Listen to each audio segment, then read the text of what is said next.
Alright everyone, so really quickly I wanted to actually point out something really important about the Final Boss Merlin fight that is coming out this week. And there's actually a big difference between Final Boss Merlin coming out and Final Boss Gother, and that has to do with the timing of events in game. And Final Boss Merlin is actually coming out in a good week because we are ending our half stamina events right now. We've got half stamina for Fort Solgus right now. I have to cut into my farming a little bit to make this video, but that's okay.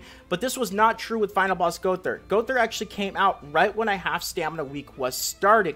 And what that meant was you actually wanted to maybe run the Final Boss Gother a little bit, get a high score, but you wanted to save the majority of your farming until the second week that he was out.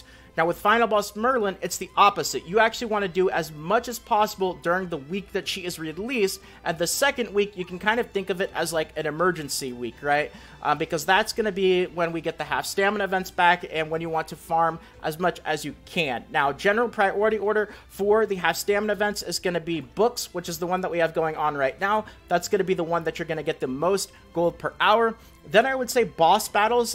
You can get a lot of gold from that, especially if you're using gold food, but also really important materials for awakening and all that sort of stuff.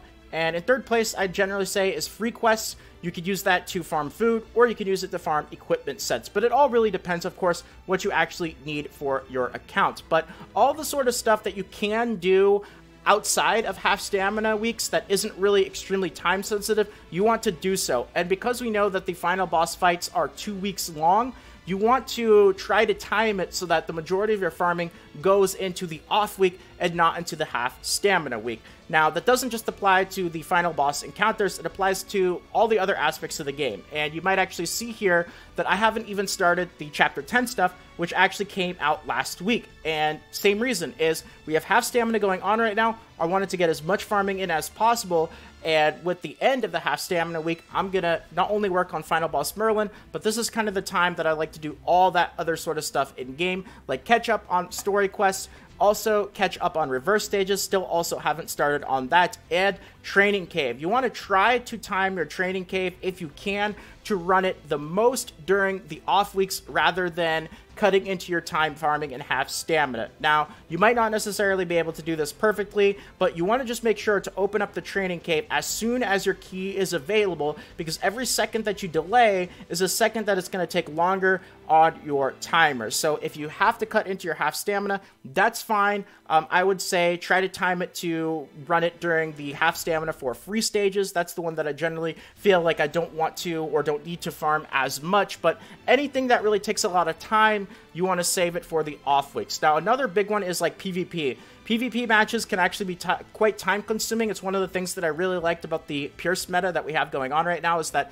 matches were pretty quick. But another cool thing that you guys can do, and I'll show you guys a little bit of a trick here, is if you take a look at my friendship coins. What is this? 5,200 with a limit of 2,000. How did you do that? Well, all I did is I actually saved up a bunch of friendship coins in my mailbox, and I collected them all at the same time when I was right below the 2,000 limit.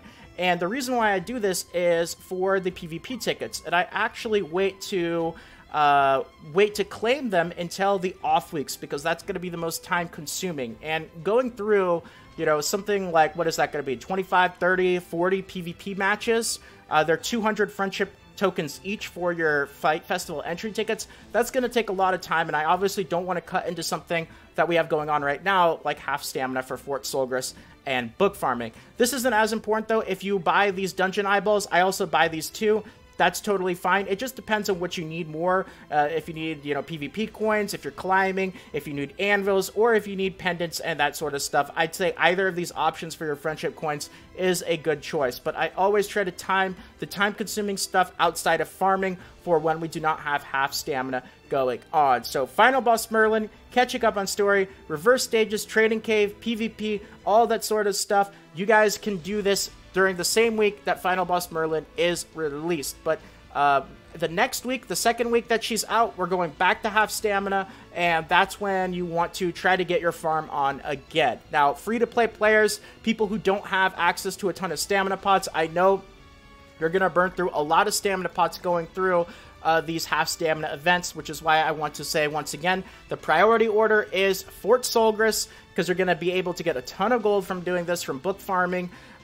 Then next up, I would say, is probably boss battles, because it's just a combination of lots of really useful stuff, not just gold, but you're going to get those awakening materials, chalices, and equipment as well, which you can either use or salvage for equipment materials. And then third place on the list is going to probably be free stages, which you can use to farm more equipment sets, or you can use it to farm food as well. But definitely something to be mindful of, given the dynamic structure of events and the fact that Merlin is being released during an off week, whereas Gother, that wasn't the case, and he was released during a half stamina week, so you kind of want to approach these a little bit differently. So anyway, I just wanted to throw that information out there. Hopefully you guys are able to put it to use. So if you guys enjoyed and you want more videos like this in the future, consider subscribing to the channel. Feel free to toss a quick like as well. It means more than you can imagine, so thank you so much to all of you who decide to do that. And more Grand Cross Global videos should be popping up on the screen right about now, or in the suggested videos to your right or below. Feel free to check them out. But if not, until next time, take care everyone, and this is Salt of the Salty Guild, signing out.